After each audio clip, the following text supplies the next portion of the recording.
All right, another news. Ukrainian President Volodymyr Zelensky has reiterated his demand for U.S. security guarantees before it can sign a peace deal with Russia. His statement comes ahead of talks with Russia and the U.S. scheduled for next week in Geneva. Now, speaking at the annual Munich Security Conference, Zelensky asked security guarantees for a minimum of 20 years from U.S. to sign a peace deal with dignity.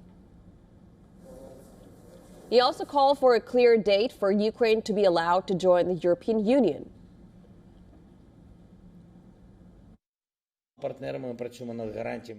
We are working with all our partners on security guarantees.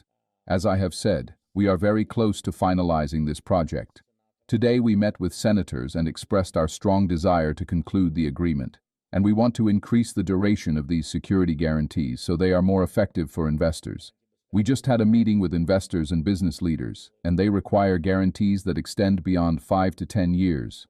Currently, we have a proposal from the American side for 15 years, but we are pushing for 20 years plus, 30 or even 50 years. Zelensky revealed that Washington kept returning to the topic of concessions too often, and that those concessions were discussed only in the context of Ukraine and not Russia. He went on to say that withdrawing from Ukraine's own territory in the Donetsk region would be, quote-unquote, a little bit crazy. We can't withdraw from our territory or exchange our territory, one piece to another piece of our territory. It's something a little bit crazy. Sorry. In his address, Zelensky also condemned Russian President Vladimir Putin as a slave to war, adding that Russia's attacks had damaged every power plant in the country. He drew parallels between the current Russia-Ukraine talks over territorial concessions and the 1938 Munich Agreement, when Hitler forced territorial concessions from the European powers. The Ukrainian president also met with U.S. Secretary of State Marco Rubio on the sidelines of the security summit. According to the Ukraine's presidential office, both leaders focused on the situation on the battlefield, Russian attacks, and the damage caused to Ukraine's energy infrastructure. While part of the discussion included ways to support Ukraine with additional air defense missiles. Now, on the other hand, Poland has demanded a seat for Europe in the ongoing trilateral talks between the U.S., Russia, and Ukraine. Polish Foreign Minister Władysław Sikorski said that Europe deserved a seat at the negotiating table on the Russia-Ukraine conflict, as they were paying for the war. I would like particularly our American guests to know, because it's not fully in the American infosphere, we are now paying for this war. The American outlay for the war for last year was close to zero. We are buying American weapons to be delivered to Ukraine. There is no package in the US Congress, and that there isn't even the prospect of a package.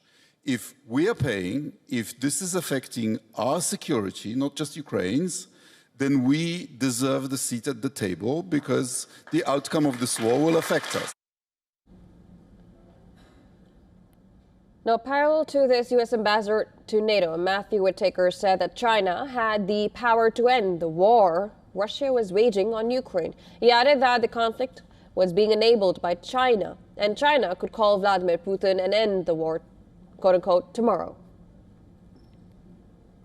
This war has to end. This slaughter has to end.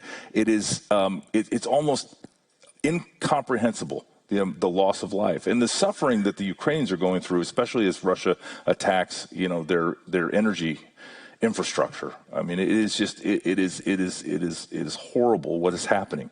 The global world needs to stand up. But this war is being completely enabled by China, and China could call Vladimir Putin and end this war tomorrow, and cut off his dual-purpose technologies that they're selling. China could stop buying Russian oil and gas. There are lots of opportunities for the world to put pressure on China.